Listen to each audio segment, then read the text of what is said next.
We just interviewed a Democrat running against Lauren Boebert in John Pedora, so check that out if you haven't yet. But with new reports coming out that she's getting support as a possible Speaker of the House replacement if Mike Johnson were to be vacated, I thought it was time to give her a little coverage as well. This comes in the wake of Marjorie Taylor Greene's motion to vacate the chair, getting co-sponsored by Thomas Massie, angry originally that Johnson passed government spending bills to keep the government open. So doing his job, before also finding issue now with Ukraine funding and some foreign aid. This led to all the MAGA Republicans coming out against Johnson, Boebert, and Marjorie Taylor Greene kind of leading the way, with Matt Gaetz now coming out and saying, yeah, I think Boebert would be better suited for the job. Well, who knows if she'll even be around long enough, as reports are saying her campaign to stay in office or jump districts and be a carpetbagger, I should say, is failing. It's falling on its face. Her fundraising has plummeted to where she now has less than half the funds she had in 2022, where if you remember, she barely was able to pull out a victory, the entire reason she's now switching districts. And now her poll numbers in the new district have dropped as well, losing in some Republican primary polling despite the name recognition she brings, as well as in polling against some of the various Democratic candidates. So, of course, Boebert, the chaos bringer she is, has to do anything she can now to save face and stay relevant, including this hilarious clip. Deliver for the people who elected them. So this is something that I look at in candidates across the nation.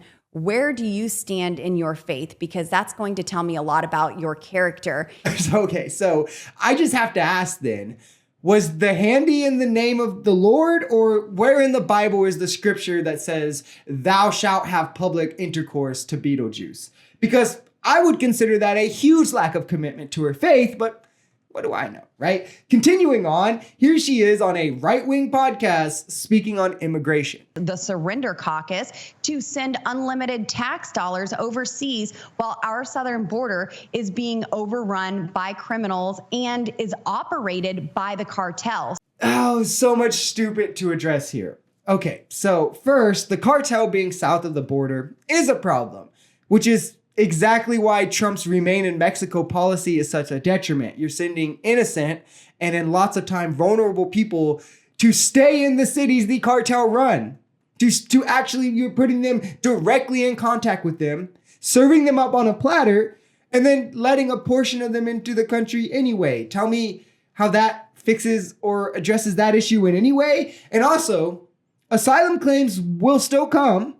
They still came under Trump, and they are completely valid in doing so and should continue. It's completely based. Seeking asylum is protected not only under US law, but international law. Seeking asylum is a human right. But Republicans sure do love trying to take those away from people, don't they?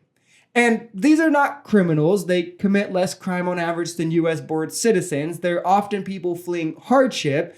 Hardship lots of times that US intervention into those countries cause, but that's for another video. The truth is, Republicans don't like immigrants because they have brown skin, and because they typically don't vote Republican. If you enjoyed this video, we're Social Society. We're a commentary channel influenced by politics, society, and the economy. We are pretty left-leaning on this channel, but we're open to our right-wingers as well. The biggest thing here is having conversations that get everyone to the bottom of the truth. If that sounds like something that can interest you, consider smashing that subscribe button, leaving us a like, or even commenting on this video. We even have memberships available as low as $3 if you'd like to support, because the only way we become a society is together.